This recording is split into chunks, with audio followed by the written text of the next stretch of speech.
Thank you, Jan Polly. And now I'd like to introduce a Norwegian pioneer. He's the KLP Group CEO, Sverre Thornes.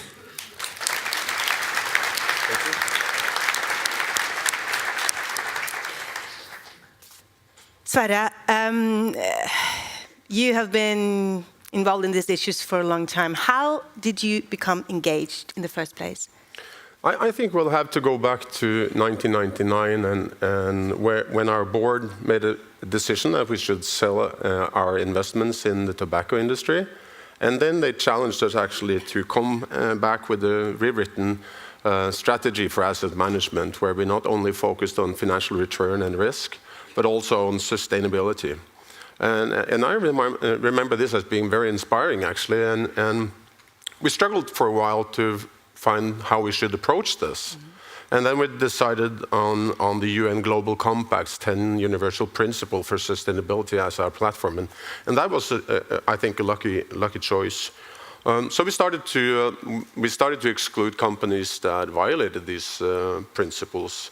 And then we made another important decision, and that was to follow the good example of the Petroleum Fund when it came to transparency. And when we published a list of companies we excluded, twice a year we gave it to the press. We gave the full documentation, our analysis, and they wrote about this.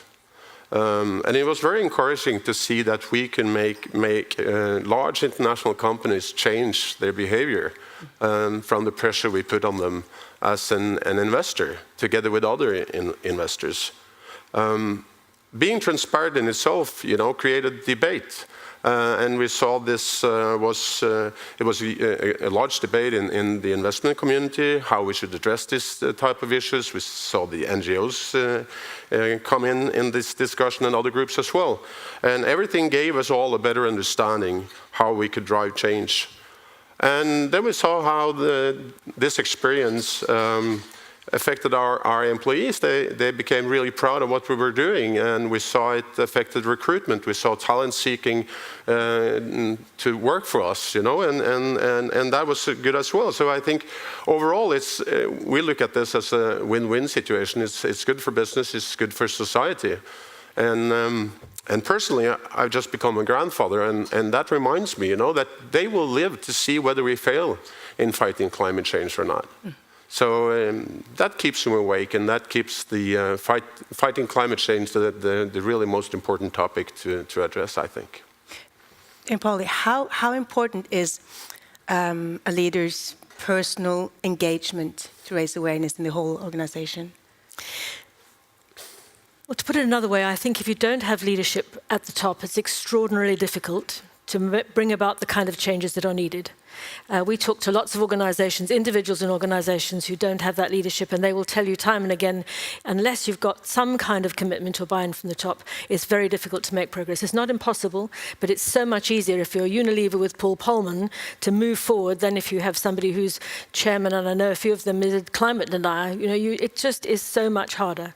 So leadership at the top is very important, but I don't think we should get fixated on heroic leadership at the top. This is a leadership agenda for everybody in an organization to drive forward the change, which is why it's so important to bring in people who care about it and sustain their passion and their interest. After hearing Jan Polly's presentation, Sverre, do you have any questions for her?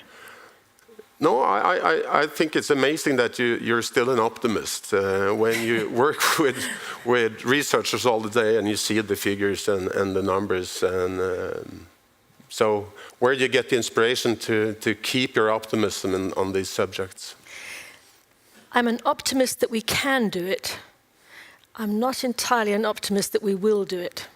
So closing the gap between what we can do and what we will do is what drives me with a fervent passion. So you mentioned that the whole industry stands behind the roadmap for green competitiveness. What difference does that make for you as a leader and for the industry? Well, first of all, I think it's a great thing that we come together in a small country like Norway. Banks, life insurance, non-life, asset management, and have these high ambitions in support of the Paris Agreement. This gives confidence to all our members and all our employees, I think. So it's very important. Now it starts to become a more complicated thing, because now we have to agree on the action plans, what we're actually going to do. So we have common ambitions now, and now we have to agree on what to do next. And I look forward to that.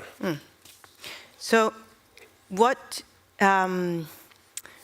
is, in your experience, most important to be a good sustainability leader?